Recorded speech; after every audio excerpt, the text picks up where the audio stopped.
Fantastic. Widgeon, happy Friday. Happy Friday to you, my friend. Good to see you, everyone. mate. Good to see you. Well, they're not here yet, but while people are arriving, when you arrive, let us know, folks. Give us a shout out in the chat. I dare say that one or two of you will be popping by momentarily. But, mate, I've busted out something decent tonight, I think. It's called Grains of Paradise. Charles Melton. A Shiraz from the Barossa. There you go. Wow. Oh, mate, that'll fancy. knock your socks off, that one. Well, look at that. It's even red. It's probably at the right temperature. Is it in a plastic glass? It is in a plastic glass. I was in a bit of a hurry, so I didn't get your good glasses. But I knew you'd fucking ask that. Unbelievable. You look a little bit windswept there, mates. What's been going on? Have you had a day out of the office? You're making me look very anemic. Yeah. Well, yeah, I do. Donna dialed into the old Wealth Coffee Chat this morning. Donna, welcome to the Wine and Wisdom, top and tail today. But yeah, I went out for a quick hit of golf with a good buddy of ours, mate, John O'Reilly, and it was windy and sunny. I think I've even got a little bit of a glow going on from the sun, but it was awesome. One would wonder whether there was a romance going on there, mate. You're glowing. You're glowing. That's what a good day on the golf course does. Indeed. Yep. Well, Chris is in the house. Afternoon to you, mate. We've got Jeanette, Donna's on the line also. Yeah. Grab yourself a glass of wine. I think that's the afternoon of choice. Yeah, absolutely. We've got where have we got Sharon? Sharon's all the way from Shep. Are you in Shepparton, Sharon? Yeah. Either Shep or down Anglesey way. Down Anglesey, yeah. And then we've got who we got here? Oh, we got a few in the house, which is good. Joel, how are you, mate? Joel, g'day, mate. Sineth, Alexis, Graham. And Gabrielle, no wine, but a beer will do. Well, yep, indeed. a beer will do, Kelly. And Kelly, well, it's a bit early for Kelly, mate. So Kelly, hopefully you're maybe onto a coffee there, maybe in WA. Oh, there you go. Sharon's driving down to Anglesey. Well, mate, big show ahead. Today. Huge. Mate, you'd be drinking in the morning if you were watching the news these days, wouldn't you? Well, it's the pace of mayhem is certainly winding up out there, and plenty going on. And today, folks, we're going to be diving into a few things. I've loaded up my bits and pieces tonight, Andy. So might have to do a version 2 of this. The first one and the second one, but you never know. I've been gathering a bit of information in the last week, but I know you and I have been chatting about what's been going on, folks. But while we get things lined up and ready, you guys know a bit of this Wealth, Wine and Wisdom. We do what's in the news. It's kind of the show. Andy and I have been chatting Fridays over a glass of wine, debriefing the week, trying to make some sense of our worlds, property, investing, and business, Andy, business and the world of the share market and finance in general.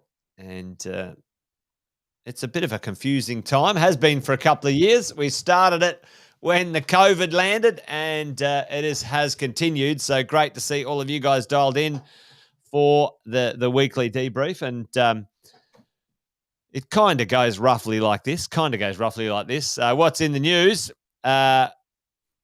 Maybe there'll be some things you should know if we get to that, and some questions. So if you have questions, certainly give us a shout out in the chat, folks, and let us know if you got something that you think we should try and cover today as we go along. Have I missed anything, Andy? Kicking the show off? No, but just whack the questions in nice and early, because if we get them in early, we'll try and cover them in the context of what we're going through right now. And no doubt many of you have got a lot of questions. Any of you still tune into mainstream media, have probably got a whole lot of questions ready to ask right about now, or maybe you're too scared to ask them. But that means they're the perfect ones to ask right about now, because the whole point of this is, I think these days, Jace, we started it to try and demystify all of the rules and regulations and the panic that was coming in with the not the GFC. Jeepers, going back a little bit in time, but showing your age now, Andy. Showing your age. when the pandemic started, but I think I show my age just by showing up, really. But we started it with dissecting what was going on in markets during the middle of the COVID pandemic. But ultimately, really now, what we're doing is trying to dissect the fear mongering that's going on the day-to-day basis, and try and cut through what you're hearing from the people that you shouldn't trust, and trying to bring some logic to the table. And rather than clickbait journalism, we're trying to get you to turn off the channel of the garbage that's probably going to make you want to slit your wrists, and start to get some perspectives on information that you can use practically in the world, for you, your family, and your friends. So with that in mind, mate, why don't you kick it off? Because I know you've organised something here. So I know you're lining something up there. But Melinda's having a nice red while you're getting yourself ready, and Jared's on a beer. So good on you. Thanks for joining us, mate. We've got a couple of questions rolling in. But mate, what have you got? I know you and I were chatting a little bit off camera. Let's get into the show, and let's get fencing up there. We'd reiterate. Wow, look at me. Look at the size of me, Jace. I'm massive. I've just blown up. I don't know what's going on, but I'm happy with it. So we introduced a little bit of a new section, Who Not to Trust. And the same culprits are on our list. I've got some stuff on rate hikes and stuff like that. But we had a little bit of pop at Christopher last week. I'm going to have a further pop at him, mate, so just to wrap this up, and classic, fear mongering headlines. If you read the rest of the article is actually not too bad. So I will say that. The challenge is that most journalists actually know, and most newspapers know, that most people don't even get past the first paragraph. Yeah. So what they do is they digest literally 30 or 40 seconds. And so this was the part that I really had some serious issue with. Some of the most aggressive interest rate hikes in the world. Jason. So last week we battle tested that with interest rates with the rest of the world, and we compared it with just 3 other places. One would call them majorly, insignificant places like the US, like Europe and the UK. And we found that statement was not just wrong, but absurdly wrong. And anyway, so I thought, let's not stand on ceremony, Jace. Let's dig a little bit further. So what I did is Andy. Oh yeah, there we go. I did a little bit of a further investigation. So what we're looking at here, I'm not just going to have pops at journalists, but that's one of our favorite things to do around here is those people who put false news out there, which tend to be politicians and now journalists. 2 people not to trust, also up there with economists. But so thought I'd just have a look and go, well, we looked at the major countries, Jace, but let's have a look at the whole world. Let's have a look at everybody in the world. Yeah, well, maybe they were talking about just, somewhere else, not the US or the main ones. Yeah.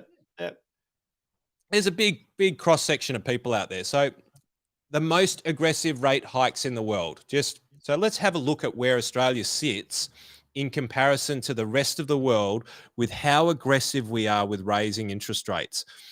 And the reason why we're saying this is because we kind of want to bring some stability to the argument. When you see a sensationalist headline which says we're raising interest rates faster than the rest of the world, well, Jason, one thing that should be happening is if we were raising interest rates so bloody quickly, our dollar should be going through the roof. So why isn't it going through the roof? I'll get to that a little bit later on, because mostly the people who are making these wild accusations are full of shit, Jason. So let's have a look. So on the right-hand side here, and you can't quite see it, but it's just here that says change. So there's dates, because all of the different reserve banks of the world, or federal reserves, but basically the central banks of the world, they have different dates that they meet. And so I've tried to line these up as best as I possibly can. And these are the months, because it's the US form. So the months is first and the day is second. So tried to line these up as best as I possibly can. Some of them don't meet monthly. So this is the best possible example I can give, but it tells a pretty compelling story, Jace.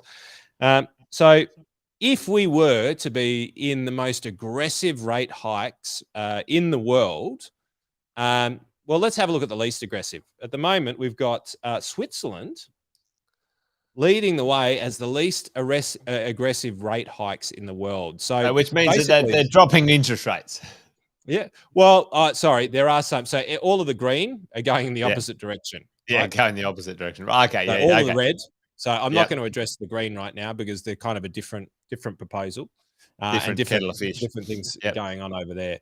But everybody who is actually dropping rates. So we've got one of the lowest rate drops we've seen is actually the Swiss, right? So they're the most conservative of the bunch. One might even say European interest rates, ECB, flatlining at 0 is probably joining them, right? And then we've got, as we go through here, we've got Swedish, and the Swedes actually went through the whole pandemic pretty damn well. Like they fared pretty damn well throughout the whole pandemic. They had some interesting policies. Israel, which is known, Jason, as one of the most vaccinated places in the world, I'm not sure if it still is, but it was certainly. There you go. Learn something every day, even at Wine and Wisdom. Hey? Yeah, well, I'm not sure whether that's true, Jason. It was true. I'm not sure whether it still is true. It was true about probably about 6 months ago. So they're one of the slowest in raising. The Norwegians, love the Norwegians, fantastic. Got one of the highest taxes on alcohol in the Western world. But geez, they still know how to drink. I can tell you what, they make their own moonshine. You can increase the taxes on alcohol, but you can't stop the consumption, Jason. That's the story behind that. If there's a will, there's a way. if there's a distillery, there's a way. And look at this, Jace. Look at that. We're actually here. We're actually here. So we're actually. Have we got some more to go yet, Andy? Like, I mean, that doesn't look like the highest in the world, by the way. We're only just getting started, and I had to cull this graph in order to get some context in there. So let's start. Let's go to the opposite side of the equation. Oh my lord! Right? Yeah. Okay, we're a long way away. Yeah. Brazil raised interest rates from the 15th of the 6th by 13.25%. One might say that would be one of the most aggressive rate hikes in the world, Jason. And so maybe, and I could be wrong here, maybe what our mate Chris was trying to say was Brazil with some of the most aggressive rate hikes in the world. It was a typo, Andy. It was a typo. It was a typo. Have been a typo, Jason. So we must get the fact checkers in there. We've got Russia in there. Interestingly enough, we've got Hungary, we've got Mexico, we've got Indonesia, we've got Poland. That's for obvious reasons. The Czech Republic. We've got India. We've got South Africa. We've got New Zealand. We spoke about New Zealand last week. Yeah, New Zealand is certainly having some challenges in that space. So we've got Saudi Arabia. We've got Bank of Korea. We've got Canada.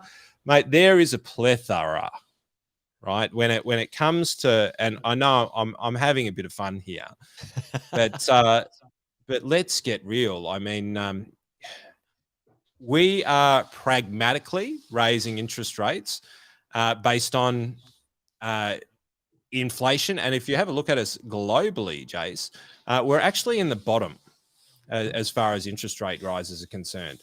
So, so I think you were talking about, like, we're actually quite low when it comes to inflation in reality compared to a lot of other countries as well. 100%. Yeah, 100%. Like, where everybody is suffering from inflationary worries at the moment and concerns, and as we said last week, some of this is going to be transitory, which is the effect of ports having to reopen. Like, when you stop an economy, when you stop the shipping channels, there's a whole logistical operation that's got to get back up to speed. The pumps have got to start working, the ships have got to start traveling, and that logistics doesn't just it can get stopped overnight. We never thought it could. but it almost did. But it doesn't remobilize overnight, right? That's not how it works. It takes time, and we've got the Russian influence with Ukraine, which is obviously inflated the challenges and made them significantly larger. But ultimately, um, when we have a look at the inflationary environment at the moment, we have got major things that are transitory, which means that they're here today, but they will likely be suppressed in the future. And we went into bond yields last week, which shows that there is actually downward pressure on the 5-year and the 10-year bond yields. And partly that is because the market is basically saying that it believes that some of these inflationary pressures are going to be relieved as the ports start to produce more, as the rest of the world starts to produce more of what is not being produced by Russia right now. And I guess the last thing that I'll say to this is, in the world, there's not necessarily one place, and we saw this with oil coming into COVID times. And I think we did a Wine and Wisdom about it, where there was shale oil, there was the Arabs, and there was a lot of political tension between the US and Arab oil. And ultimately, what happened was they shut off the tanks and they said, "Deal with this." Now, what happened is a very aggressive spike in prices very, very quickly. But then the 3-month, what ended up happening is they switched their operations on. They got more of the resources that were sitting dormant in America and the rest of the world, started churning the engines. And then, 3-4 months later, it normalized again and we all forgot about it. And so it's not that energy only comes from Russia and food only comes from Russia, but the world becomes reliant on that being a source. And it takes time to change from one to another.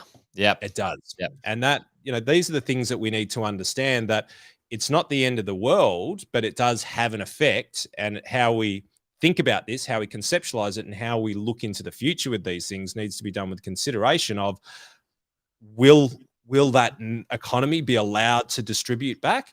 And what will the world then start to actually distribute that will bridge that gap? What it looks like. Well, I think Donna said it very nicely here, mate. I think it comes with age in the game, some years in the game, taking a bit of experience, not worried about, the short-term things more than you should be worried, like, okay, well, if you've got a mortgage and the cost is going to go up, you need to make sure you can afford that and, tighten the belt a little bit, or make sure you've got your buffers set aside, or whatever that looks like, Andy. Like, quickly, just reference for everyone listening in, you're talking about, 5-year and 10-year and 30-year bond values and things like this. Just connect the dots for those listening in. What does that mean to us for interest rates? Because, basically it says, all right, well, if the market's forecasting that, this, then there's kind of an extrapolation of, all right, there's a margin on top of a cash rate or a bond rate or whatever it means, and means kind of the interest rates would probably be around this. Talk about that. So when we it's gin it's wealth, gin and wisdom here. So hello, that could be a Marie right there. I reckon that's Marie just jumping in there. The gin, wine and wisdom with no wealth associated. Hello, Alison. Alison, good to have you in. So it's funny, isn't it, Jace? Because what we pay attention to quite often determines, the quality of our happiness in life, and then how we perceive how things are moving forward. And mostly when it comes to interest rates and when it comes to, financially, most people actually look at this, right? And I'm just going to flash it up for a tick, but the Reserve Bank cash rate, right? So, and we spoke about this last week, but the Reserve Bank cash rate is the only, right? Well, not the only, but basically in the terms of what we view in financial markets terms and what gets publicized.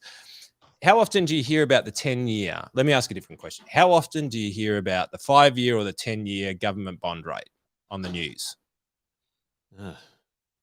Well, I don't hear it at all, actually. I've never well, to be I'm pretty honest. sure that none of them actually know what the hell it is, but they're pretty good at commentating on the cash rate. And then I bet Yeah. you if you actually said there, Mr. Channel 9 news presenter or Mrs. Channel 9 news presenter, so how does that relate to the 10-year bond yield? They go, time for a commercial? Is it? Yeah. Yeah. We'll throw to a commercial on interest rates. What are you talking about again? Chris is saying, never heard it. Never heard it. Yeah. So they focus on the one rate that is actually dictated in the market, right? We spoke about this last week, and I think that it's good to go back over it. Yeah, when But you're saying the a cash person decides it, right? Not the market. Yeah, person one. decides, Yes, yeah, yes. or a group of people. The Reserve Yeah. Bank sets the interest rate. They determine. They go, we're going to raise the cash rate by 0.5%, and likely the next one will be 0.5%. Why do I say likely? Rate hikes today, we had 1%, 0.5%, 0.7%. In some of the major areas around the world. I'll get to that a little bit later. So, but the thing is that we live, breathe, and get fearful over the cash rate, and ultimately that's what the government sets. But the rest of these things, like the 3-year government bond rate, which we've got here, the 10-year government or the 5-year and the 10-year government bond rate, right? These are all market set. Right, so this is set by institutions. What does that mean, though, Andy? Yeah. Like, what does market set mean? So this is where everybody plays in this market, right? So it's a market Move where yourself over that way a bit. Move your pip. go over here. Yeah, there you go. Look at you There go. you go. Yeah. Look at me. I'm pretty quick. I can be anywhere. Ba-boom, ba-boom. Fenton, where is he? So ultimately, when this is what we call a market decides the rate, Jason. And so let's call it the general consensus of everybody who is trading in the market. Yeah. Right. If they believe that they're paying too much, they won't bid on it, which means that it'll put downward pressure on the bidding price, just the same as real estate, right? Yes. Somebody doesn't just come in and say this property is worth $2 million. There is a group of people quite often, and in a good market, there's lots of them which will converge on an auction, and they will set what they believe a fair price for that is over that period. And more emotion gets involved in that, to be fair. In the business world, the bond rate is a bit more pragmatic than that. Yes. But ultimately, the same concept is true. There is a market of people that come together and they go, well, how much, if we're going to lend money out into the market, how much are we going to pay? In order, or if we're going to borrow money from the market, how much are we going to pay? And the person who's lending the money is going to sit there and go, well, how risky are you? And ultimately, the more money that you're trying to borrow, the more risky you are. The greater economic instability that exists in the country, the greater risk you are. And so the market then determines what the long-term interest rate should be on a 10-year government bond, right? And so this is what I mean by market determined, is in the actual market determines what is the fair rate. And so the market looks at inflationary data. The market looks a long term into the future, right? Because when you make a business decision, Jason, your business, do you make it for the next week? No, yeah. I'm making decisions for 10 years. I've got a 10-year goal in my business right now. And that's how we plan in business, isn't it? We have to make decisions every day, but we don't make decisions that are for the end of the week or the end of the month or the end of the year. We have to manage the process of what goes on over that period of time, the same way people have to manage their finances. You're making decisions on maybe a quarterly basis, and you have to strategically shift at times. But ultimately, you're looking at a 10, 15, 20-year time horizon that you should be investing, and that's how we do in business. And globally, when businesses are looking at borrowing, minimum value on these bonds, $100,000, they're looking at a lot of data, and it gets set by the market based on what the market believes is happening. And the market pool is like quite large. It's not like two people. It could be, and it could be many millions of eyeballs and data points. And we're talking of hundreds of billions of dollars worth of cash flow, trillions of dollars worth of cash flow in bond markets. So now link that to the everyday person, Andy, to an interest rate I'm paying on my mortgage. do the full circle for us here. Like connect the dot. Connect the dot, not collect the dot. Let's not collect. Yeah. Connect the real dots, and let's not create unicorns. So ultimately, like when you have a look at, so if we have a look at the 10-year, basically what it's saying, right, is that the market is saying that right now, if they are going to buy a 10-year government bond, they're going to want to pay about 3.5%. They're going to want a yield if they're going to buy one. They're going to Yep. want an investment return. Think of it as like a really long-term deposit, right? If you want a 10-year term deposit, then you're going to want 3.5% because that's what the market is determining a fair interest risk, Yep. right? For the next 10 years. But the thing to note here is that it's been gradually going up. And what the journalists and what a lot of the market commentary, which is clickbait, will have you believe is that this is going to be a hockey stick curve, which means it's just going to keep going up. But you can see, and I might see if I can just delete some of this here, but you can actually see that the rates are starting to come down. Right, you can see how they've shot up above 4%, and they've aggressively come down. Now, one would argue that the reason why this has come down is because certain commodity prices, certain food prices have actually stabilized as markets have started to turn around. And what that means is that the market is now looking at that and going, well, perhaps oil's not going to stay at $7 billion a barrel, and perhaps, wheat is going to normalize a little bit. Yes, Russia's still a problem, but the world is an ecosystem and it tends to find a way. It'll And find so a way. It'll stop getting it from there. It'll get it from somewhere else. I don't know. Whoever grows wheat is going to now get new contracts, and that'll take 12 months to kick in, and then it's good. Yeah, and short term, it creates horrific disturbances in the market. yes. We saw oil going over to Europe at one point in time, and it was almost 100 times. Sorry, it was 10 times. It was 10 times the cost of the month before. 10 times for a ship of oil. 10 times, literally, for about a month. Like there was a massive spike. I might see if I can find it later on, but it normalized very quickly. And there was a massive amount of demand. There was no supply, so people would pay ridiculous prices for it.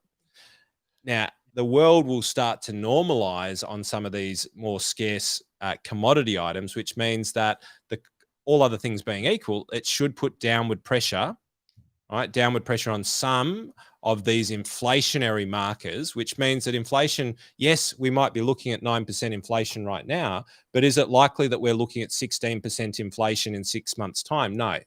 Like the market is not dictating that. The market is saying that we expect the next 6 to 12 months to be, reasonably turbulent as far as inflation is concerned, but they believe that longer term inflation will actually start to normalize.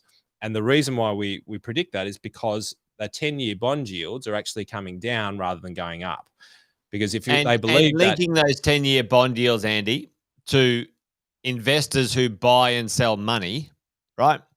So then these bond yields then often are used for institutions, e.g. banks and lending institutions, to then use folks as security, whatever it is, for lending other people money. So if you bought money, tell us in the chat right now.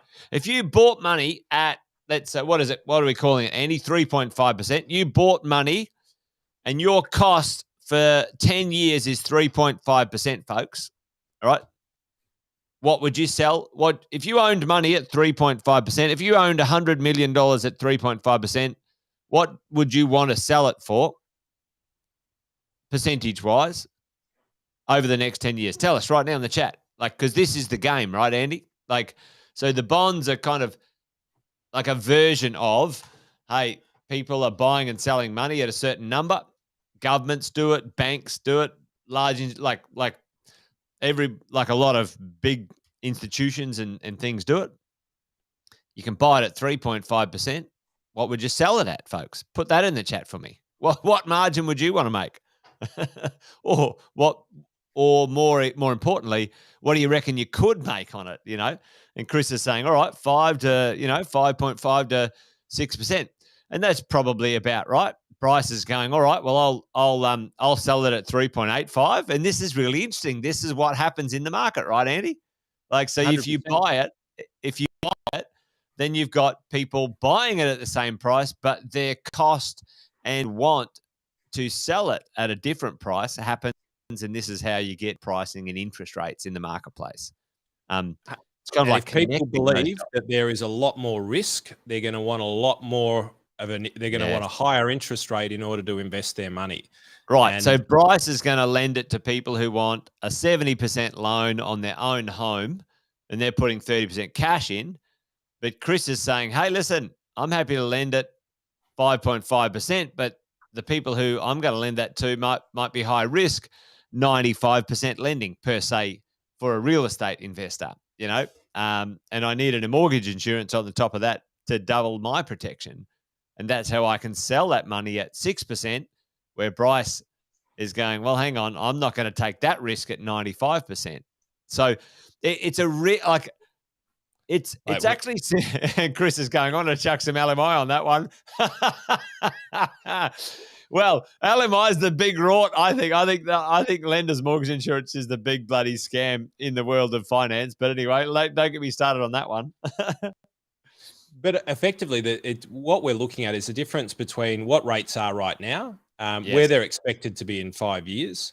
And so you can make some pretty simple calculations based if you look at the long-term market. But this doesn't create headlines, because if they said, we expect that over the next 5 years, there might be a bit of noise in the market, but we expect over the next 5 years that the cash rate's going to be at 3%.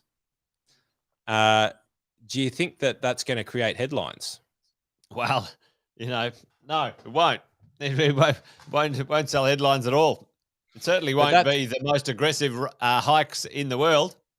Absolutely not. Oh God, look, the beauty about the bond market at the moment, and this is a massive can of worms, because it seems you think that it's easy, but it's actually not. Bonds are quite complicated, but they're a love of mine. But you can go now, because the problem over the last 2-3 years is you couldn't get cash. Like cash, as you said, Jace, was trash. You couldn't get cash at a decent interest rate. Now you can get really good interest rates on cash around the world in different places. You can get a 4 or 5% cash return, right, for taking reasonable risks with that money. So that's the benefit of interest rates actually going up, which is kind of ironic because, one of the headlines could read, interest rates go up, and finally pensioners can actually get a reasonable return on their money without taking as much risk. Yep. It's actually a very true statement. Like now in the advice world, we're starting to look back at bonds and we're going, well, look, we can invest in some of this. We can put 20% in the portfolio at 3.5% over the next 5 years. And if we're getting that, that's not too bad. We'll take a bit of risk in other areas. So there's really good benefit for this in other areas, and also within business, right? Because ultimately in business, you needed to spend the cash pretty quickly, right? You wanted to spend the cash pretty quickly because if you're earning 0.1% on your cash, well, and inflation's running at 2 or 3% as it was. Well, your money's going backwards by 2.5% per annum just by sitting it there. So you're forced to mobilize it, which creates inflationary pressure, which puts upward pressure on interest rates. And now we're in a very typical cycle of where we were. And in my belief, markets operate quite efficiently with a 3 to 5% cash rate. Yeah. Right? In and around there is quite efficient for markets. It's not too much for investing. It's not too much for business. But it tends to overshoot either which way. But if you were to start leading with it, is it going, there must be a lot of relief around the pensioners because all of a sudden now we can actually get a reasonable return on our money and we don't have to take. Well, I was going to ask about that, Andy. So you say, all right, okay, cash is up. However, for the moment, inflation's up too. So, what's going on there? Like, talk to that, because all right, well, cash returns up. Okay, I can buy a bond and I can get 3.5% for my cash, which 2 years ago was 0.5%, which was rubbish. But then I'm like, oh well, Andy, isn't inflation 7%, and isn't it still cash is trash? But you and I were chatting. It's not inflation's not everywhere, right? So, you know, what does that look like? I mean, this is a big question, right? But and because it comes down to how much of it's transitory inflation and how much of Yeah. it is actually is here to stay. And there's parts of it that are kind of here to stay. Let's ask this to everybody out there, and I'll come back around. How do I phrase the question? Where do you think the greatest sources of inflation, meaning price increase, that are hitting your pocket, all right, your pocket, Yeah. Good outside of question. interest rates, what is hitting your pocket harder than anything else? What sectors? You know, is it What you know, product or what sector is costing you the most? yeah, is Yeah. it milk? Is it food? Is it petrol? Is it energy? Is it building? What are the areas that are hurting you most right now? Whack it into the chat. I'd be really interested to know what they are. Well, And while we're waiting on that, we've got a few. I've done a quick survey. We've got Joel on the margaritas. Arriba! We've got Marie on the gin. We've got we've got we've got Melinda on the Reds with us. Good work, Melinda. And I think we had a few people on the beers. No one on the white. Anyone on the white this afternoon? Give us a shout out as we roll along. But I thought I saw someone on the beers there before. But anyway, We did. I think it was Dan Andrews, wasn't it? there we go. Jared's on the beer. All right, there Get we on the go. beer. We got a Sorry, good it cross wasn't Dan. section. It wasn't Dan. It was Oh, Jared. and someone else on the Shiraz here joining me on the Shiraz. Well, we've got a few answers in. So we've got here. We got a fair few actually. We've got fuel and energy from Julie. We've got electricity and fuel from Alison. Fuel from Chris. It's like too much driving. Yeah, bloody hell, diesel costing a lot. Groceries, insurance. There we go. No, that's an Energy interesting from one. Bryce. Yep, a Deb insurance. Yeah, actually, some of our insurances for body corporates and stratas have been ludicrous. Wow. Donna, building and renovations. Joe, diesel, fuel from Deb. Yeah, so there you go. Or someone's on the rosé. We've got rosé going on. Alison's on the protein shake. Good work. And we've got someone on the white. There you go. What's a Euro white anyway? I think we're getting distracted here.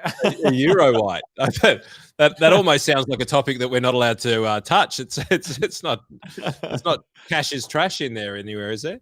There you go. So it's really interesting because some of these we would venture to say a transitory inflation, right? Because, and again, Yep. transitory meaning for whatever reason, supply chains have stopped that from being able to get here, but those supply chains will normalize, right? And so fuel is a classic example, right? Some of the major pipelines being closed down because what happens is Russia was actually quite instrumental for a lot of energy getting through to Europe.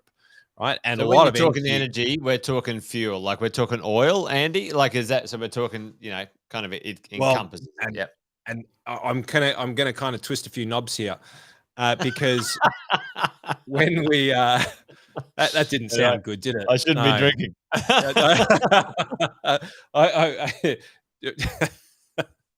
So I can't compose myself, Jason. Right. So Russia and oil. There are two different types of when we talk about energy. There's a couple of major factors that come into play in this. In Australia, some of the reason for higher energy costs is a degree of fixing by state and federal government. Yeah. Right. Yeah. Now, and this is not transitory. Right. When governments get involved in sectors, and for the last 4 or 5 years, some of the major components of inflation have been fixed cost based on government setting rates, right? Government setting rates, which and up until just recently, the key cause of inflation in the system had nothing to do with in Australia, had nothing to do with commercial free markets. And what I mean by markets determine their own reality. It was actually what we call fixed cost inflation, and fixed cost inflation is basically government dictated pricing. That's another way of saying it. Right. So the Queensland government, is that thieves, or maybe a variation of that? Anonymous user. Well, we might talk about that in a minute. They're having a crack at land tax, but anyway, like it's fixed pricing, and also it's almost like I heard this term, and I'm going to sort of hack it, but it's like zombie pricing, Andy. Like governments forcing, let's say,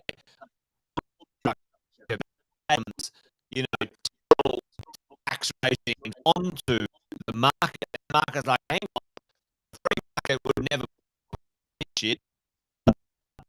It's forced on the market, and that's yeah.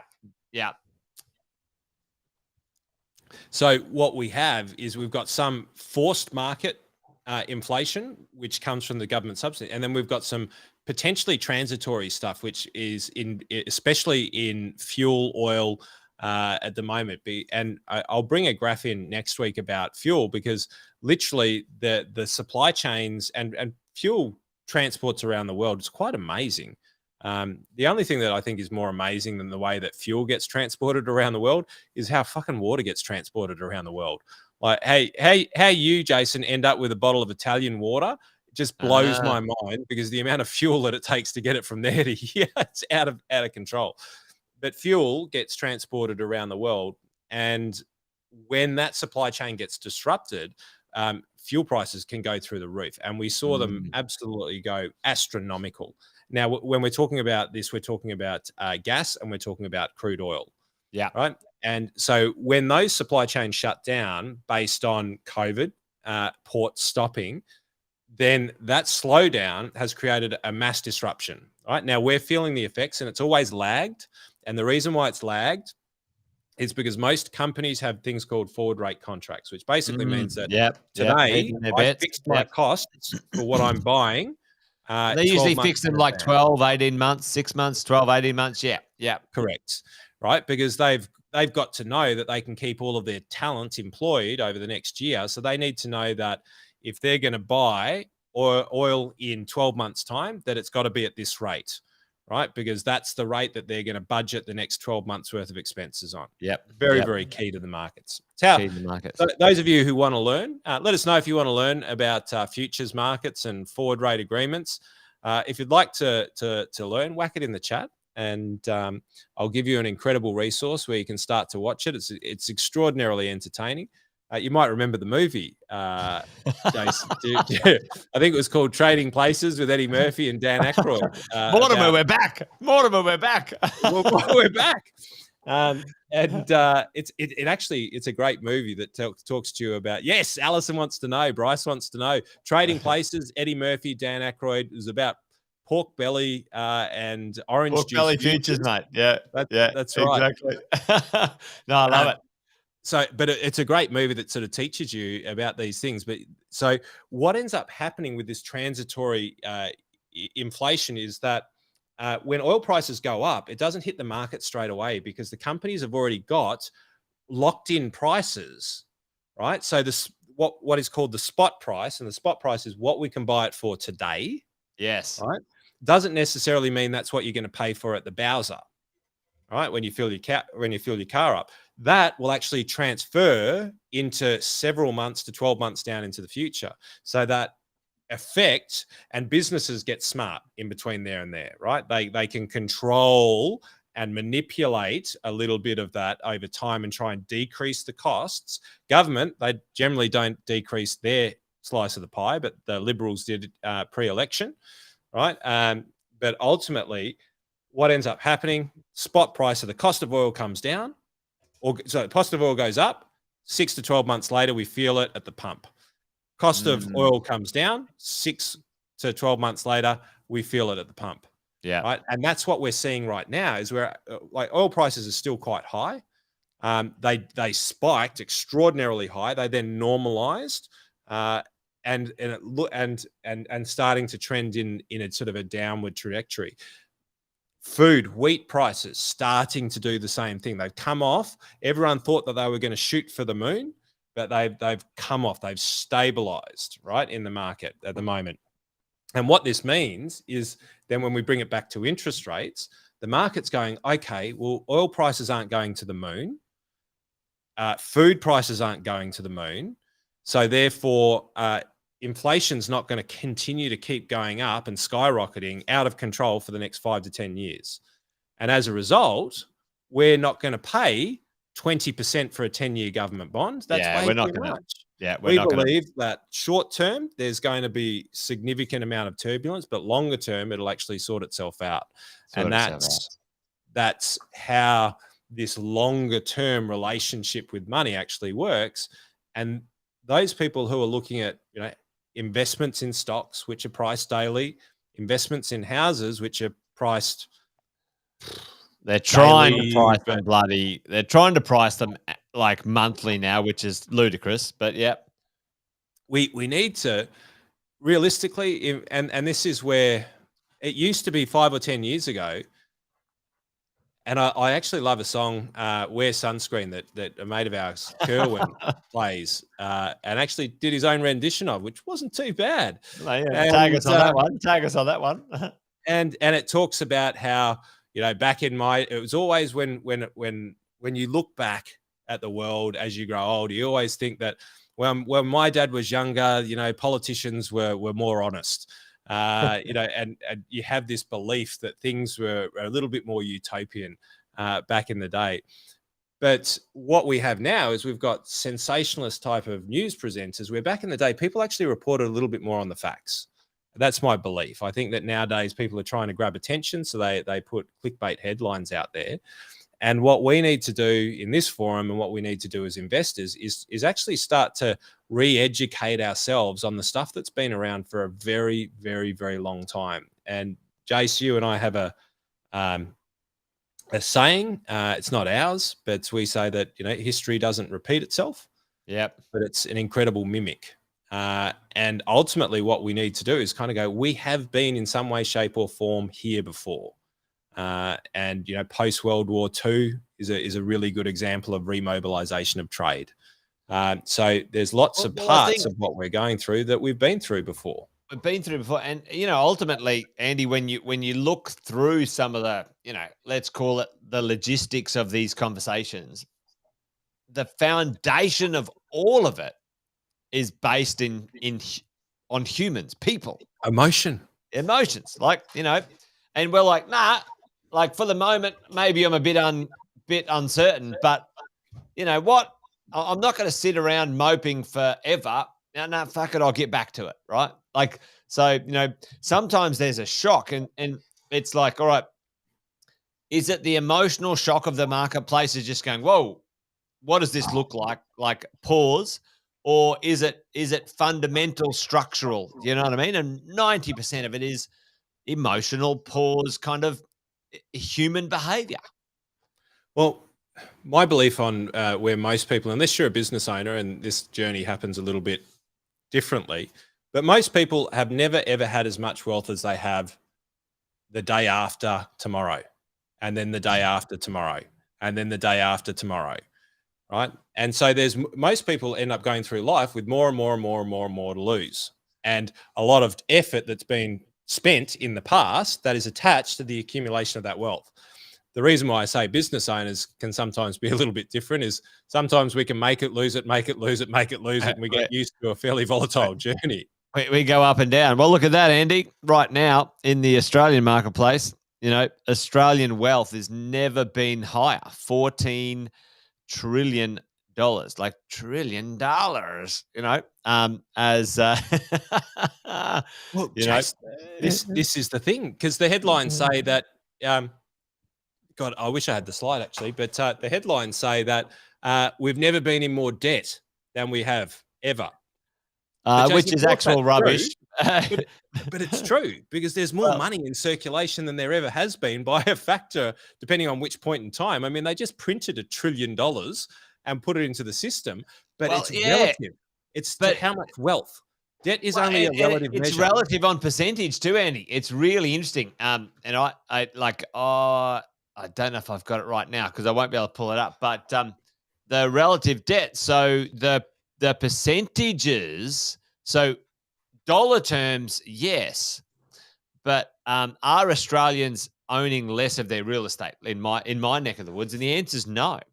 So the census came out just recently, 2021, and I'm just trying to grab something here for us all, but um, uh, the ownership, like the debt free ownership of real estate, has not changed as a percentage um, much at all from last time we did the censorship to this time when it comes to debt and owning real estate.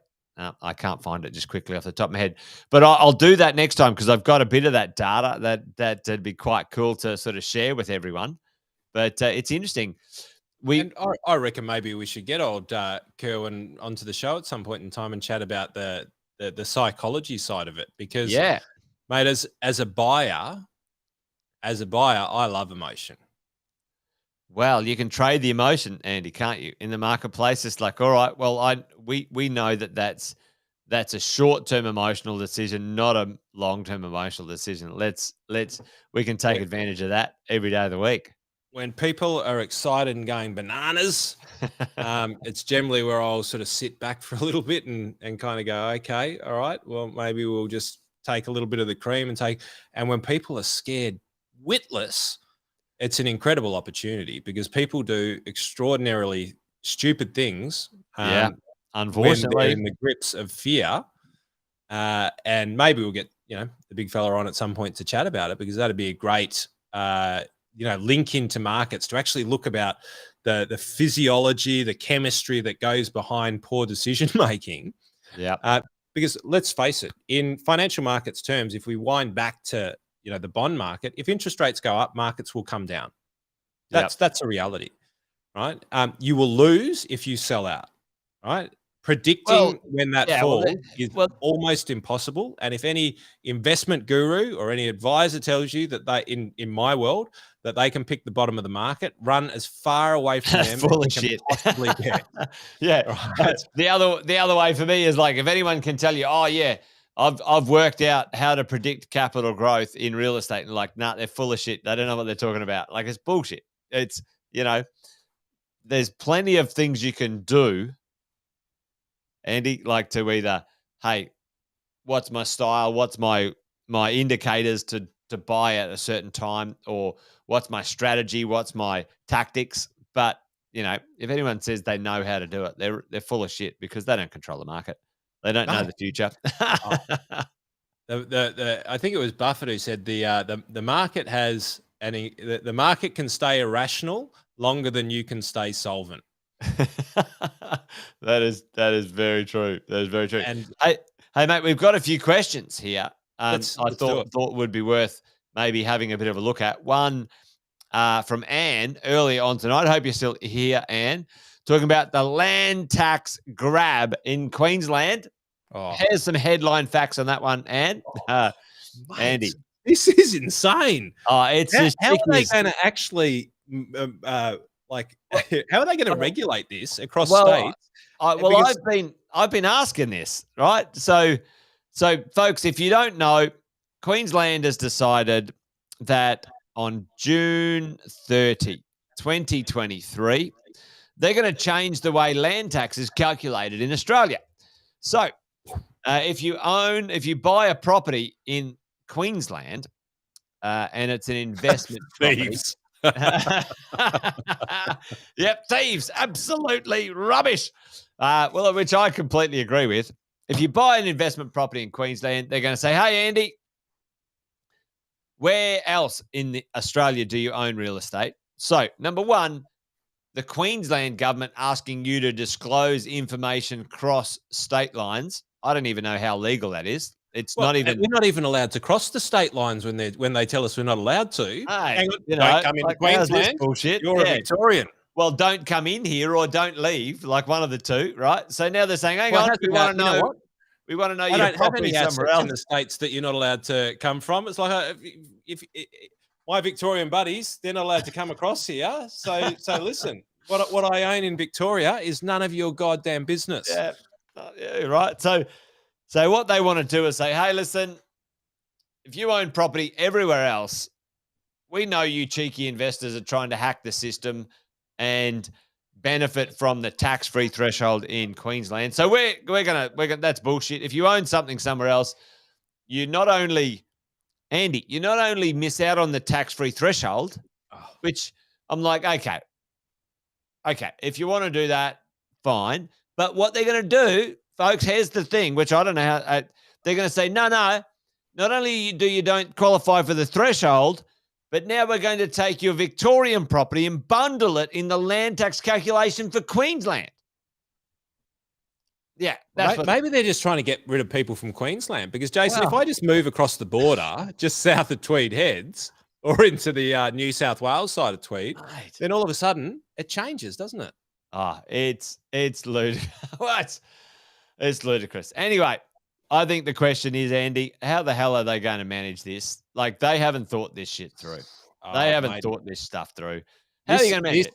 this this to me is punch drunk politicians who have had and premiers who have got a ridiculous amount of power and real this is irrational exuberance, I reckon, at its best.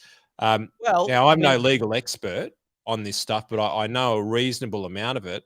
But ultimately, so let's and maybe you're better to do this. Let's frame this up a little bit stronger and go, well, what is land tax and how is it decided? thievery. Thievery is land tax. Well, No. thievery is land tax. Well, I mean, when you watch some of those old movies about King Henry and they used to go around and shoot people and chop their heads off if they weren't paying their land tax. Right. Well, Um, you know, it but it it it's state based. It is not a it's a s national yeah, tax. yeah, it's It's not a national tax. Like, that's yep. Chris, I think's got it right. It's bullshit. You're dead right, mate. And you know, it's and all so Andy, I've seen this at least once before in my property investing career. it's New insane. South Wales had this amazing idea. So, Andy, when I don't know if you've seen these ones. So, um, anyway, so I just leave any conversation that sounds New South Wales had an amazing idea. It's like, well, wow, the where's this going politicians to were go? like, hey, uh, capital gains tax, when it's paid, Andy, goes to the national government. Like, it doesn't go to the state government. So the states, New South Wales, people were gaining value in their real estate, and New South Wales is like, we're missing out. We're not getting any of this action. So what they decided to do, the state decided to incorporate and bring in a exit tax at state level.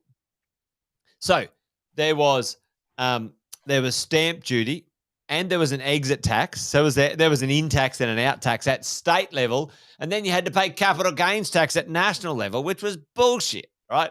Anyway, it poleaxed that state for 5 years. Well, Like, it because really, what's the flow and effect? And so uh, let's simplify it. well, Let's it's go back pretty. to our old Norwegians who have one of the lowest rates of interest rate hikes in the world. What happened when they raised? Because in Norway, I think it's somewhere around 50%. Like you go and buy a bottle of Absolute in Norway, it's going to cost you $150, right? Jesus. It cost you about 30 or something in Australia.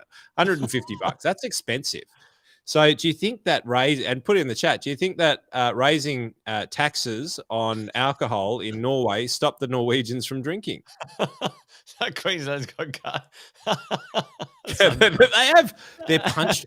Joe, I reckon they're reading too much of their own BS. And this is really interesting because I'm not even sure how it complies with the ability, because it's got to relate with other states. Right? Because what Well, happens if you move from Queensland to Victoria and you've still got the same investment portfolio? Then what? Does Victoria get and to counter claim back? well, I mean, that's the thing, right? And it's like, all right, well, Queensland's like, Bob's like, you know what? I don't have to invest in Queensland. I can invest in, South Australia, Adelaide. Like, I don't have to invest up there. You tossers. So not only will Bob not now invest up there and they won't get the stamp duty and the annual rates, now they won't get the land tax at all. Bob's out.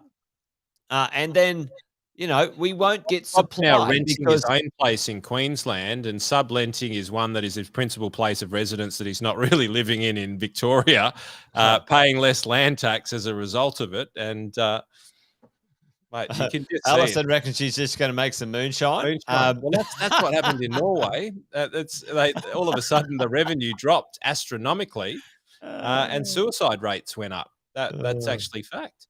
uh, But well, this is thankfully, Andy, folks listening in, there are some ways to manage this. Andy, you and I have partners.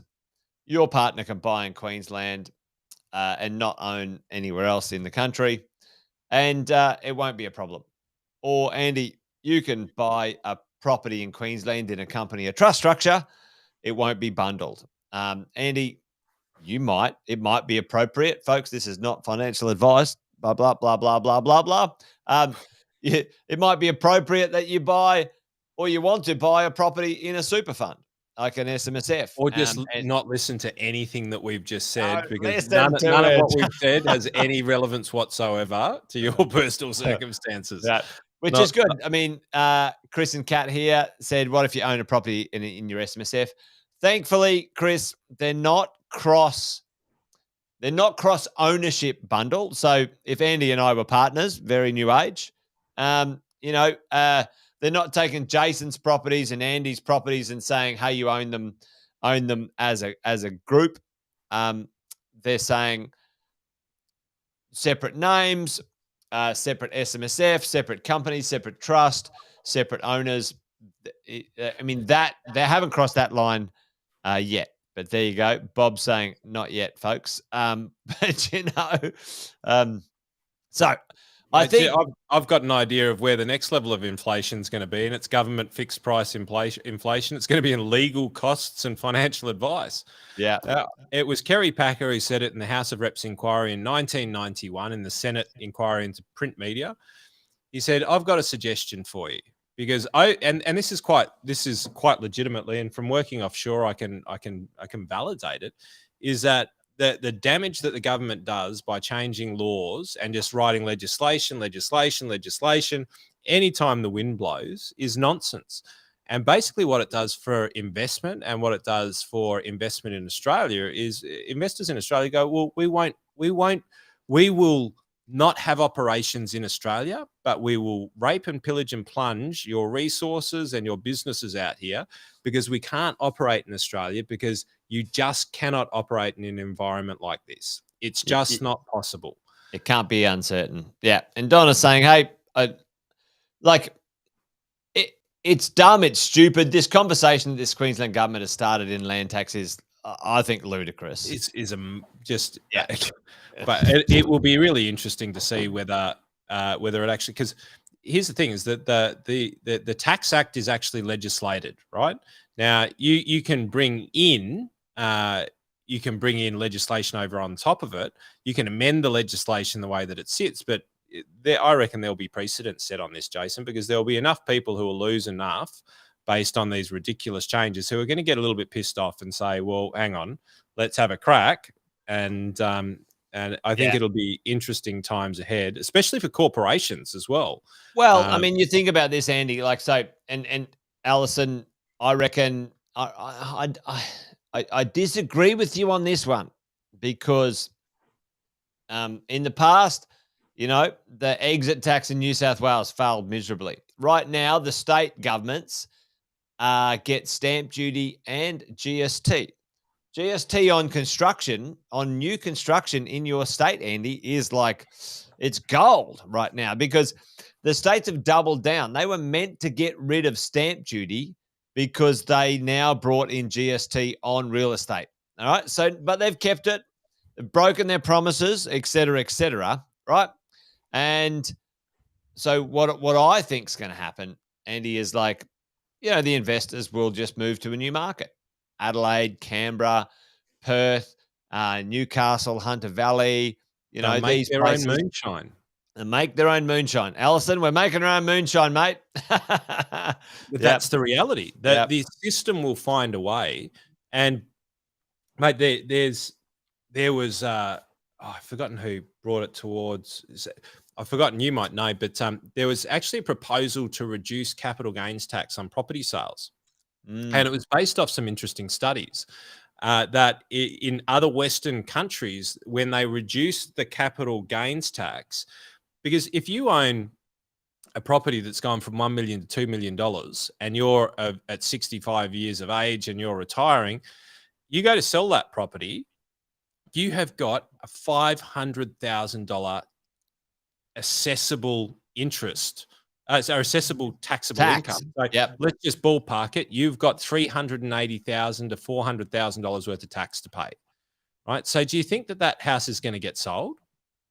No, they will die with that house, and that house will then get passed on. And because of the way that the law is set up now, it is a tax event, but you don't pay tax. It'll go to the next owner. Do you think the next owner is going to sell that house?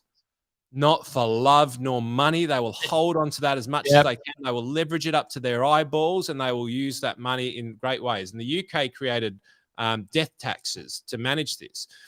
But a forward-thinking way of managing this was, and I've forgotten who it was. Maybe it was Switzerland. I can't remember. There's some papers written on this. Reduced capital gains tax, and all of a sudden, what happened is all of a sudden the market started turning over at a great rate of knots. Mate. There was twice the amount of transactions, which meant that they had more money flowing into the government and less amount of tax per person because assets were changing. And the Mate, rule of thumb, you and I know the universal law on this one. It has to keep moving. Money, money when moves. it stops, goes rotten, right? Like when water stops, it becomes stagnant, becomes toxic. Wealth, when it stops, when it gets blocked, becomes stagnant, And, you know, it's almost like, Andy, like the world of leverage, right? Lending, leverage became a tool to unblock that money because taxes became onerous, right? So you got this like, well, stop if you want if you want bad lending practices to be eliminated, stop putting so much fucking tax on the system. It's like, what? You know, mate. Well, mate, that's how futures markets were Yeah. created. That's how Greenspan then took the commodities futures market, brought it into financial terms. That's how Bitcoin is farmed and then released and then redistributed. There's some bloody interesting shit that's going on in that world. Like, holy Moses, there's going to be people going to jail.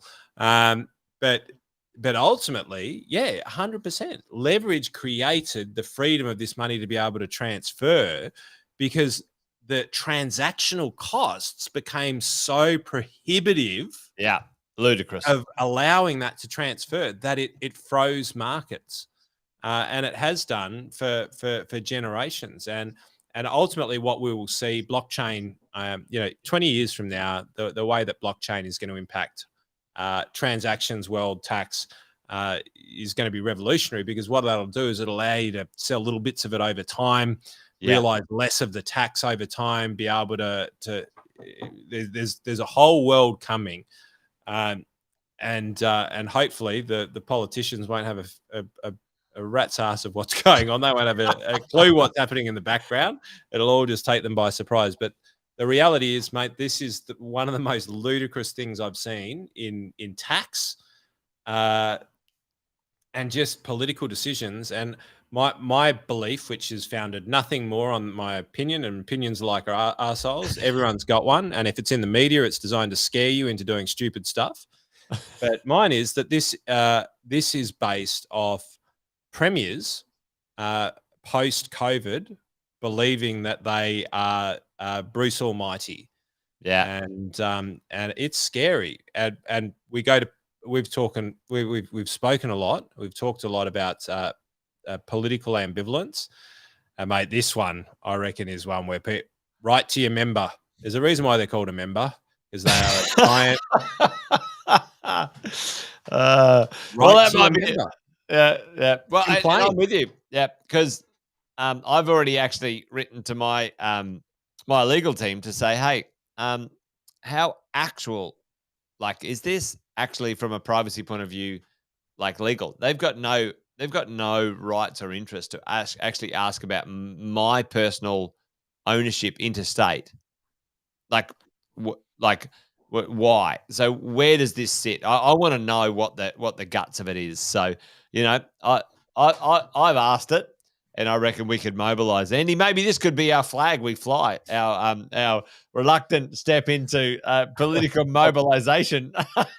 Right, we'll need to create our own states. We might just draw a boundary around a certain region and create our own currency. The That's peninsula. I think the Mornington Peninsula, mate. We can do it. You can not a do bad it. place to do it. Not a bad place to do it.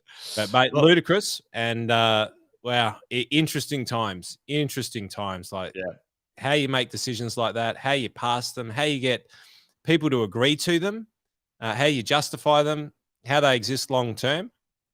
I don't have an answer for any of those questions right now. I Yeah. was flabbergasted when it came through, and I thought that this is going to be a really interesting 12 months to 24 months. And where it's really going to be interesting is where somebody gets divorced, somebody gets killed, somebody dies as a result of these because this is the reality of these sorts of things is they can create pressures in certain areas that then become insurmountable or seemingly insurmountable. The administration of it's like ludicrous. Yeah. But the flow-on effects, and eventually somebody's going to point the gun back at the government and find out, is this legal? Is this, how do you do this? Does it intersect with the relevant laws in such a way that makes it fully legal, like fully sick? I just don't get it, Jace. Like I'm so gobsmacked by it. It just doesn't make sense to me. Well, we've got a year and a half, folks. Well, is it a year? Maybe a year, not a year and a half. A year. It is or just under a year. And let's see how we roll. I'm certainly going to make a bit of a stink about it, Andy, and I think we might sort of rally the troops on this one. There's a few people who might be interested in doing it. So, mate, I think we might need to put a pin in it there. Here's my tip, mate. I reckon you're going to see the same thing bloody pop up in Victoria and then New South Wales. I reckon because basically what happened in the pandemic was one shut the borders, then the other one shut the borders on them, and then the other one shut the borders on them, then the other one shut the borders on all of them, and then WA shut the borders on everyone. So then my question is going to be, well, if all the premiers actually get into their own respective corners, my belief would be, well, hang on. Sorry, Jace, you're a Queenslander. You can't take that tax. I want the bloody tax because that land is in my state. Yeah. And that's going to be that's going to be the interesting part as to where they end up squabbling within themselves, because there is a thing called the double taxation agreement. And I don't know how this sits on a state-based level, but we've got it's not in the Constitution. We have what's called a double taxation agreement with many countries around the world. Not everyone, but many, which basically means that it is illegal to have a double tax. And what I mean by that is if Jason is US and I'm Australia, and I've got investments over in the US, and Jason says, well, based on it being over here, I've got to get my fair whack of tax. So Jason taxes it at 30%, right? And then it comes back to Australia. I can't then go, well, on top of his 30%, I'm going to charge it at the marginal tax rate, right? It's called a double taxation treaty.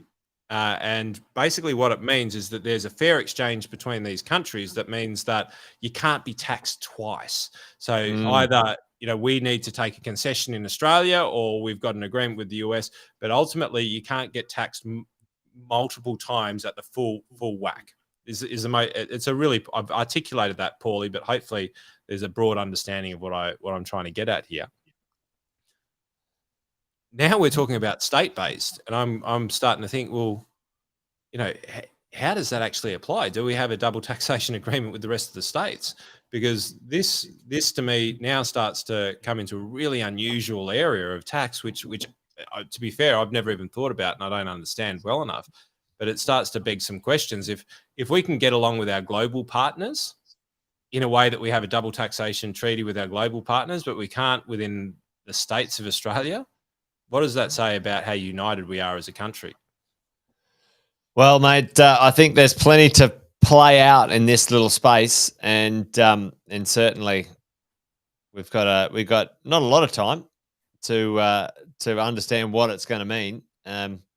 My call, I reckon, if it becomes successful, then the other states will follow. But I don't think it will be successful. As in, I don't think it'll be a long-term windfall for the government. I think what will happen short and medium term is investors will go, piss off Queensland. We're just going to take our money somewhere else.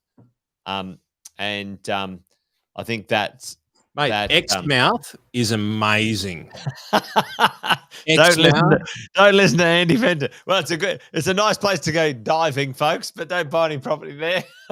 It's amazing. It is just such a beautiful place in the world. Well, it's not that it's actually not that funny, actually. Well, it's actually serious. Western Australia is the only state in Australia that has got a surplus in their budget. Like, I think they're undervalued at the moment, folks. That's just personally. Mate, But Broome, Andy. Broome was meant to be the gateway to Australia. Once upon, do you know this story?